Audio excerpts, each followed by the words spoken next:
connectionslab.org. Once again, thanks all of you who've been here before and those who are joining for the first time for joining us for a webinar. I think this one will be real interesting here. We try to make them all interesting. Mostly we succeed, I think. Just a little news before we get going. Antonia and Lisa and I spent last week. Not last week, the week before. The week before, with all of the state party chairs. And their meeting, their group is called the Association of State Democratic Committees. And it's all the chairs, vice chairs, and executive directors. And it was our third time presenting to the group. Our project to bring messaging of this sort, this better way of messaging to the Democratic Party, we figured that this group is the best one to bring it to, because it's a place where all of the people in the room have been out door knocking and phone calling themselves. They're closest to all the people who actually contact voters, and close to the candidates who do the same thing. We had a really good response. Antonia has really been working hard, and we've been collaborating on a more advanced workshop.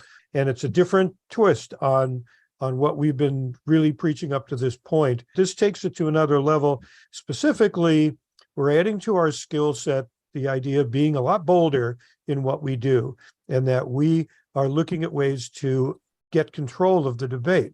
Antonia has been doing this for a very long time. She spent time working with George Lakoff, who's kind of the guru of this stuff, and just absolutely brilliant stuff. I'll turn it over to you, Antonia. Okay, great. Really what I would like this to be is more of an actual conversation. So I'm going to start the PowerPoint, but I really want you to participate in this. I'm going to ask questions. Like, we're essentially going to go through a sample public debate and talk about what happened. And I want you to be actively participating. We're going to talk about the debt ceiling debate. I know it seems like as soon as it was over, everybody forgot that it existed, but it was sort of dominating things for a while. I'm sure we all remember the debt ceiling debate, or maybe we've forgotten it by now because it was painful and unpleasant. And as soon as it ended, the threat was over and we all moved on to other things. But it was actually a really interesting debate because there were so many back and forths and so many like jockeying for position. And so it's a really good example that we can look at to figure out kind of what happens in the public debate and who's got the upper hand. And so we're going to talk about that a bit. But it's really just about the back and forth. We think of the public debate as, a rational argument with our opponent, and we're trying to convince them they're wrong or beat them or, whatever, but it's not really how it works. The idea is to expose observers to the kind of verbal triggers that get people to see things from our point of view. And we point out that the public debate always involves an argument because in order to get attention, you need conflict. So the idea is not to not have a fight, but to have a fight that exposes people to our triggers. So, and it takes two to tango. Having people argue with us is a necessary and useful part of our strategy. It is not something to be feared. And we actually have control over, we can decide which argument people have by just restarting the clock. You can change the subject. You can just, if you don't like the argument you're having, ditch it and start a new one. So those are kind of the kind of rules of operation that we're looking at here. So we're going to use this frame box. This is modeled on the old message box. I'm sure many of you are familiar with that, where it's sort of like, how do we portray them? How do they portray us? How do they portray themselves? So in this one, it's about how to keep the argument on our turf. So the blue boxes are where we're having arguments that frame things from our perspective. And the red boxes are, where Republicans are, getting to frame things from their perspective. So our mission is to keep the public debate focused on the arguments that we benefit from having. We're going to go back over what happened and see kind of where the debt ceiling debate moves back and forth between the red and blue territory. And I'm going to point out one thing. We're not talking here about the negotiations, the legislative negotiations. This is about the public debate as a whole. I recognize that there are reasons why people actually in the negotiations on this might have had different motives, would have wanted different things to happen. What we are really just focusing on what happened in the public debate, generally assuming that the more of an upper hand you have in the public debate, the more leverage you're going to have at the negotiating table. I'm not second guessing what Biden and the Biden team did. They did a great job on this whole thing, and this is all just about the public debate. The Republicans, there's a long-term strategy, and it's sort of like, tie the hands of the American people so they can't use government to check the power of global corporations and the mega rich. Their long-term strategy is to demonize government as a whole, sow distrust, erode democracy, convert people to their warped interpretation of morality, blow up deficits with tax cuts when in power, demand program cuts when Dems are in power. We're all familiar with that racket. So their goals in the debt ceiling debate were to force program cuts, undo the achievements from the Biden first administration, make themselves look strong, responsible, fiscally responsible, heroic, make Democrats look like they're bad at handling the economy. What we're trying to achieve is, make government work for people, have a healthy democracy, a functional, free and equal society, an economy that works for everyone. Our strategy is we focus on governing and passing good policies.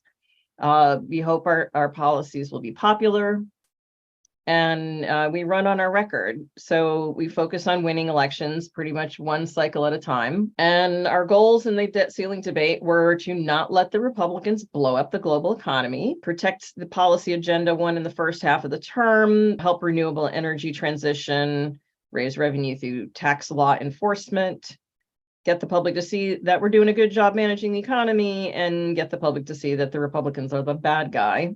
What happened that turned this into a fight? Republicans refused to raise the debt ceiling. So they just decided to hold the global economy hostage. They were hoping to pick a fight about spending, about which party is better at handling the economy, which party is more fiscally responsible. That's what they wanted to make it about. How does that argument frame the situation? Like, why did they do it? I think they wanted the Biden administration to fail and to look like it failed. Yeah. Blame the chaos in the economy on Biden. How does making a big stink about raising the debt ceiling contribute to that?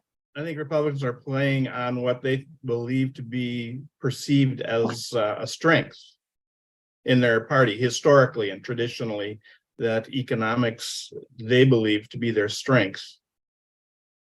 Yes. Because, but, as simplistic as their arguments are, about, well, it's because we want to lower taxes, so we're stronger on the economy.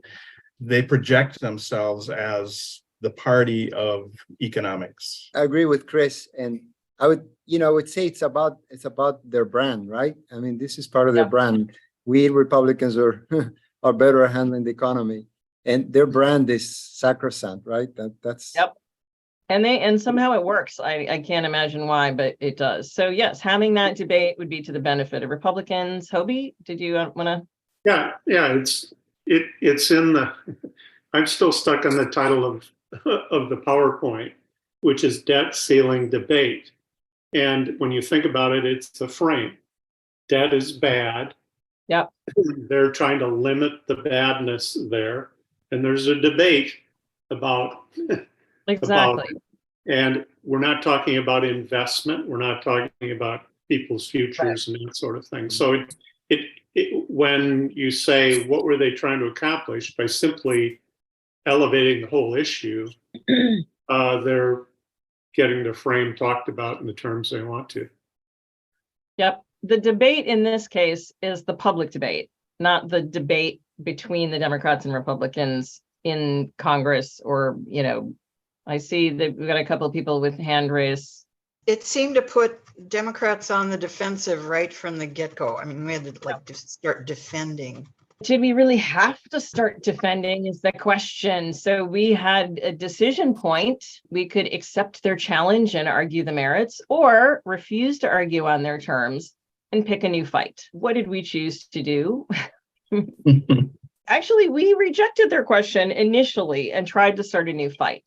By refusing to negotiate, which was the position that Obama had taken in his administration under the same circumstances. Refusing to negotiate creates the question, is it okay to get what you want by threatening people? I think it's very useful and valuable to get people to argue about that, because obviously it's not. Mary, did you have something you wanted to join in with?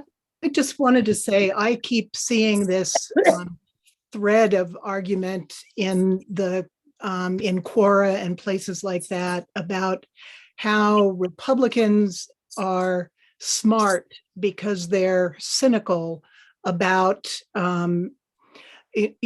capitalism versus socialism and spending versus not spending. And Democrats are naive and silly and childish. And there's this kind of, the way they frame it, they're the adults in the room, and anyone who disagrees with them is immature, naive and silly, and doesn't understand how the world works. And they don't actually say that in this debate, but there's that undercurrent view that I think a lot of people in the general public sign up for and agree with. Teenagers and children expect to get something for nothing, expect to not have to pay for things, expect everybody to give them things.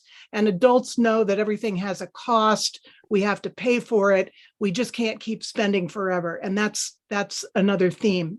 Look how successful they are, because we can all rattle all that stuff off. We know Right. what all their messages are. That's because, as Antonia is saying here, they're choosing the fight. They're choosing what it is we argue about. You're actually touching on something I'm really interested in, which is the idea that cynicism is realism. Why is realism a negative view of the world? It's like, oh, we're just being realistic. People are selfish. No. That's not realism.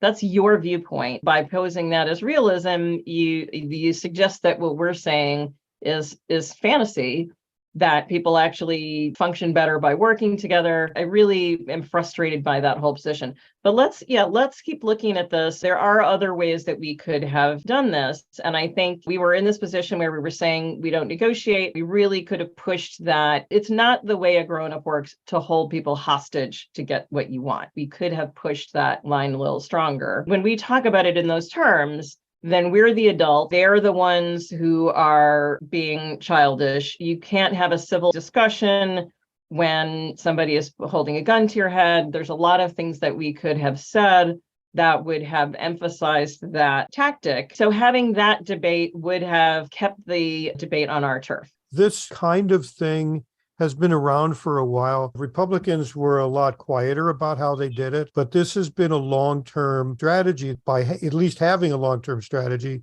they have been able to achieve a lot of their goals. I do believe that a lot of it got away from them when the people they were primarily fooling had actually bought their message and thought that they now had control. So they elected Lauren Boeberts and Madison Cawthorns and people like that. You see the Republicans who used to be the more thoughtful ones have left the party and joined the Democratic Party, or at least aligned with them. The Europeans have seen this, where these kind of tricks are used, but then it gets to the point where they're so effective that they're able to start doing really dangerous things. They started taking the gloves off at around Newt Gingrich. Reagan put a smiley face on it. Newt Gingrich took the gloves off, and it's been downhill from there. Who do you think had the greater risk? The Democrats, in the fact that they could allow the Republicans to ruin the economy, the global economy, or the Republicans? And I asked that question in part because you said that's not the way rational people behave. And Yeah. I think it's an error in our thinking to think that they're rational. Oh, no. I am not in any way I know you don't think that, but it's suggesting that they're rational. I'm suggesting that we message to people that they're irrational. Oh, okay, all right. That we tell people, that we say, oh, they're being only a child. There's even having a child, saying it's a child throwing a tantrum is too nice. We should basically be saying that they're terrorists. that they're holding lives hostage. And the thing is, we said bad things will happen if the economy did, but we didn't say explicitly they are threatening to make bad things happen, in order to get what they wanted. And I think they're going to stop your Social point. Security payments, period. Right. So we talked about the bad things that would happen, but we didn't say they are acting like terrorists by threatening to make bad things happen to people in order to get what they want. And I think that's sort of the nut of the message that we could have done more to get out there. But anyway, so they're at this decision point. So they had a choice to accept our challenge, argue the merits of that, and then or refuse to argue on our terms and pick a new fight. But they kind of did both, because they claimed that they have to take desperate measures out of principle to save the country from inevitable Democrat-caused debt crisis. So they were portraying the situation. And then they were saying that we're the ones who refused to negotiate. And so basically they were saying, well, you made us do this. You made us do this. It's all we've heard that one before, from people like abusive men who, you made me do it. For what we could do was stand our ground or argue about the merit. Should we continue to refuse to negotiate with people holding the economy hostage? Or should we actually argue about who has the better plan? So which course of action do you think would have been better? Continue to press the hostage crisis analogy, or open negotiations about what budget cuts we should have? Which one do you think, in terms of the debate, which would we have been better off doing? Pressing that analogy, sticking with our ground, or having that negotiations? To use the hostage frame, we should all have used the hostage frame. Yeah, Chris? I was going to say, it kind of depends on if you're looking for a short term or a long term. In the election cycle, you can look backwards 15 months and ask the electorate, what do you think was better for Joe Biden to do? Because he didn't give up anything that he wouldn't have given up anyway, in the appropriations. I think there's no doubt that we actually won the negotiations. We got pretty much everything we wanted, and they didn't get squat. However, this is about the public debate. I mean, I think a lot of them knew they would go ahead and vote for it regardless. But what they wanted to get out of it was make us look bad for several months in the press. And they did get that. In that sense, they got what they wanted. So for the terms of the debate, we pass great policies. We don't get good press. We don't win because of that in the election. We still have to do the messaging part of it. Antonia, I want to add a comment. Kind of to answer your original question about, which frame to take, I think really depends on the audience or who you're trying to convince. But having said that, if we're just talking about this in the public sphere, we have to understand that most people literally have no clue what a debt ceiling is or how really important it really is. It just sounds really bad and scary. So I'm kind of curious, could we have reframed those words? I mean, I think that the word debt right away just gives the whole thing to their side. Exactly. Honestly. That's a good thought. You're very right in that there was maybe an opportunity to change the frame of the whole thing. When we were trying to decide what to do about this, Republicans were refusing to say what they would cut.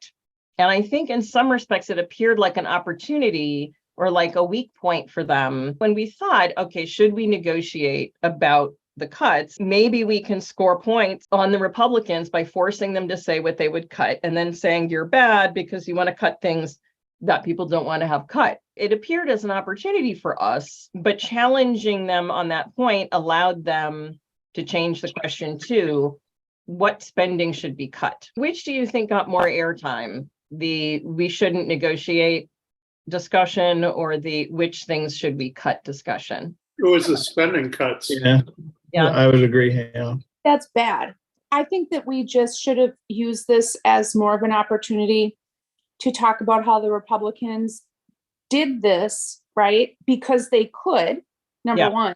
And number two, because that's really all they have, right? They don't have this huge majority. And so I think we should have focused on why they were doing it and stay in that and talk more about their weaknesses in those terms, not really get to that, well, what should we cut? Like that should have been, we should have tried to stay off that as much as possible and shift the focus towards, why would the Republicans even be doing this? Raising the debt ceiling is a normal function of government. This is, we should have normalized that. The fact that it needed to happen. Excellent point, Carrie. I really like, you are going right kind of where we are going here. And also, you brought up that point of what are their motives? Like, why did they do this? You really hit that right on. We were having an argument with them that we thought that we could win, but even having the argument was to their benefit. When we started engaging in, they're going to cut the wrong things, we lost our best case that the Republicans are bad for even threatening this. That was our best case, and we lost that. We validated their arguments that it's okay to negotiate on raising the debt ceiling, and that there is actually a spending problem. We already spent this, we're just paying the bill. Like I used to say, Republicans dined out on tax breaks, and now they want to skip out on the check. It's a dine and dash. It's either a hostage situation or a dine and dash. I was pleasantly surprised to hear Democrats actually not talking about debt ceiling and talking more about paying the nation's bills. This is great. You guys are like really right along, flowing exactly the way I was hoping that it would. So, right, instead of validating their arguments, what else could we have done? And, we could have doubled down. So in addition to continuing to refuse to negotiate with hostage takers, we could have added the fight, should America pay its bills? And is America a country of its word? I think that we as Democrats are so nice. We're so kind, I think we need to sling more mud, but in a classy way. Can you go back to that next slide? Yeah. Okay, so instead of asking a question, which there's an appropriate time for that, but to say America pays its bills and America is a country of its word. Yes, I just want to point out, when we're looking at this question, we're not suggesting that we ask the question. The reason that we're analyzing it as a question is because the public debate is always about a question. So this isn't recommended messaging. This is what is the question being debated? And the answer is, we want this to be the question being debated because, we would of course go out and say, America is a country that pays its bills. So this slide is how to pick a new fight. Short answer, yes. Making it about America, about our reputation, our honor, our patriotism, our what kind of a country are you weakening us in the world? That's taking it to that next level of framing to say, we are protecting the honor of America. When was the last time Democrats got to say, we're the ones protecting the honor of America, and you guys are making us weaker, and damaging us? So, that. I have another question before we go further. So how do we deal with the fact that they've managed to get the Republicans to not believe anything we say is the truth? When we were in Rochester the other day, somebody said, I'm at a booth at a state fair, a MAGA guy walks up and starts giving me this, give me that.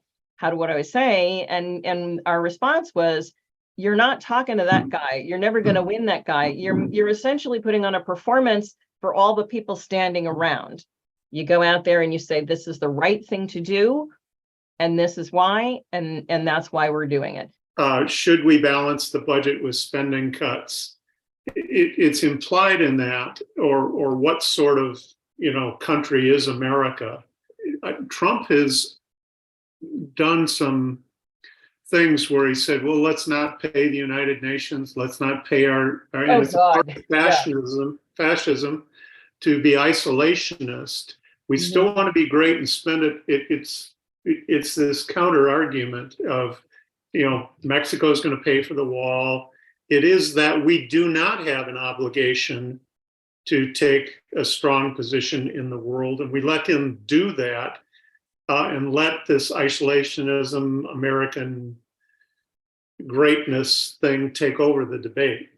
That's actually interesting, because I think that you're actually taking that last argument a step further, which is saying that Trump, in his example for the Republicans, the way he ran his business, he didn't pay his bills. He didn't care what happened to other people. If America is going to be a leader in the world, one of the things we have to do is be responsible for our behavior in the world. And we have to treat people with respect and play our role and work with people, not just tell people what to do. So moving on from the should we negotiate into the next topic, which is, all right, now we're negotiating.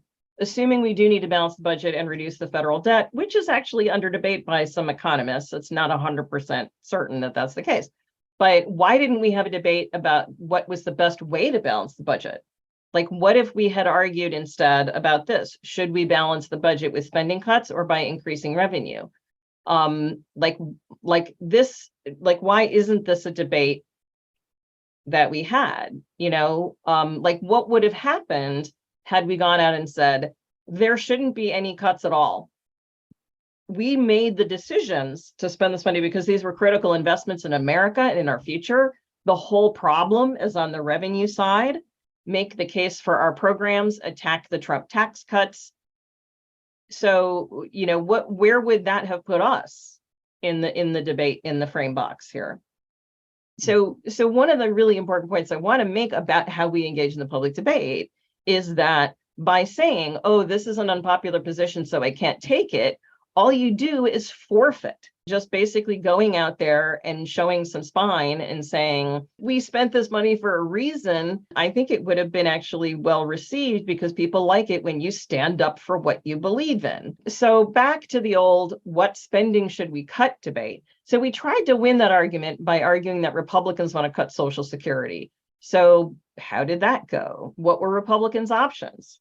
They could accept the challenge and argue the merits. In this case, that would have meant defending their occasional attempts to cut or change Social Security. But with a few rare exceptions, they did not do that. What they did was take our point off the table by conceding immediately that there would be no cuts to Social Security, which they did partially because Donald Trump gave them no choice. Donald Trump's incredible instinct for public opinion, it told him to jettison that argument entirely.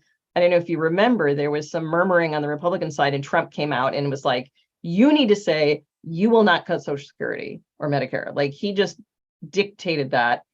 And so they just bailed. They bailed on that one completely. So did they take a hit for losing that fight?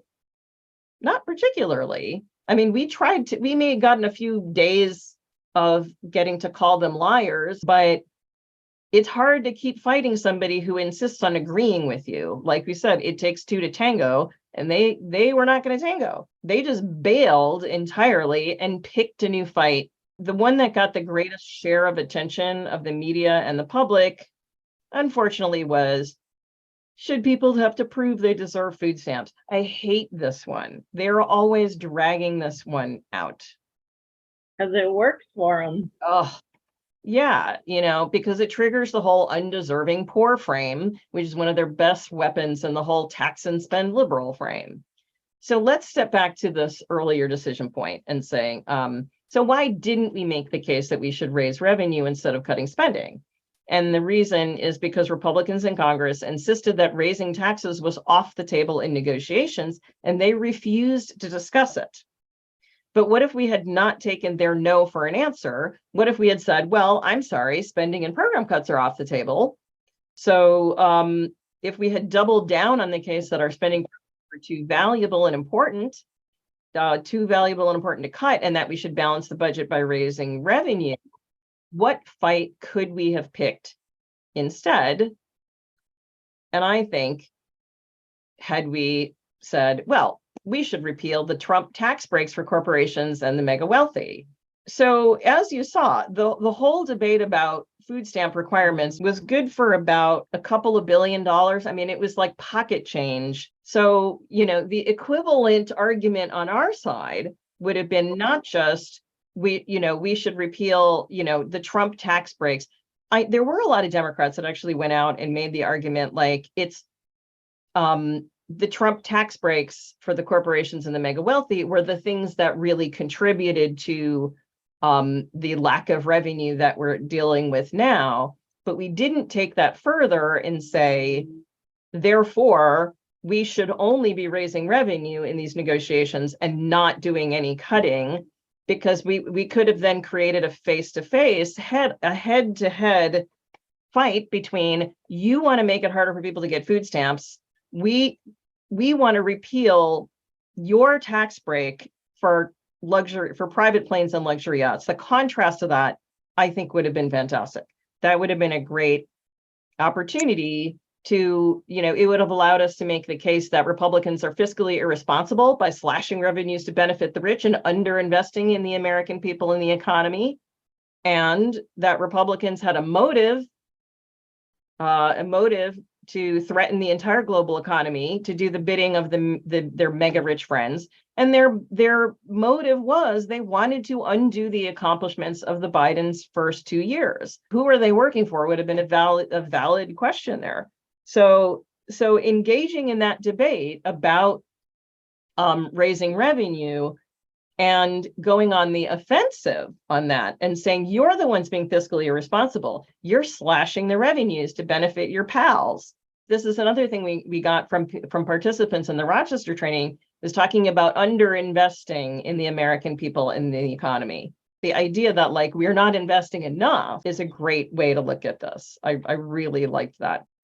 I have a question. So, I love what you're saying, Antonia.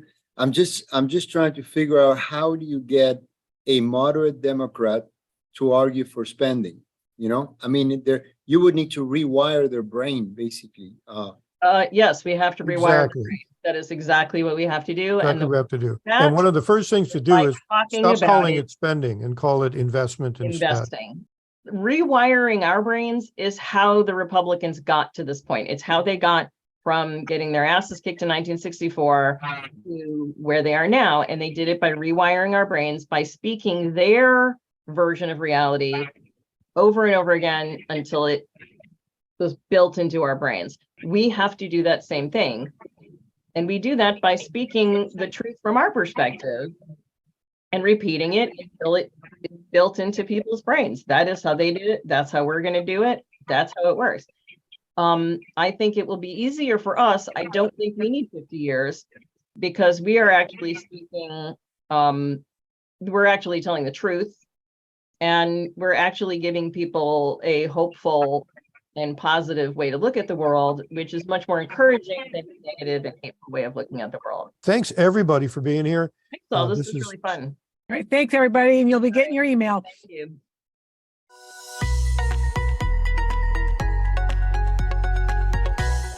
connectionslab.org.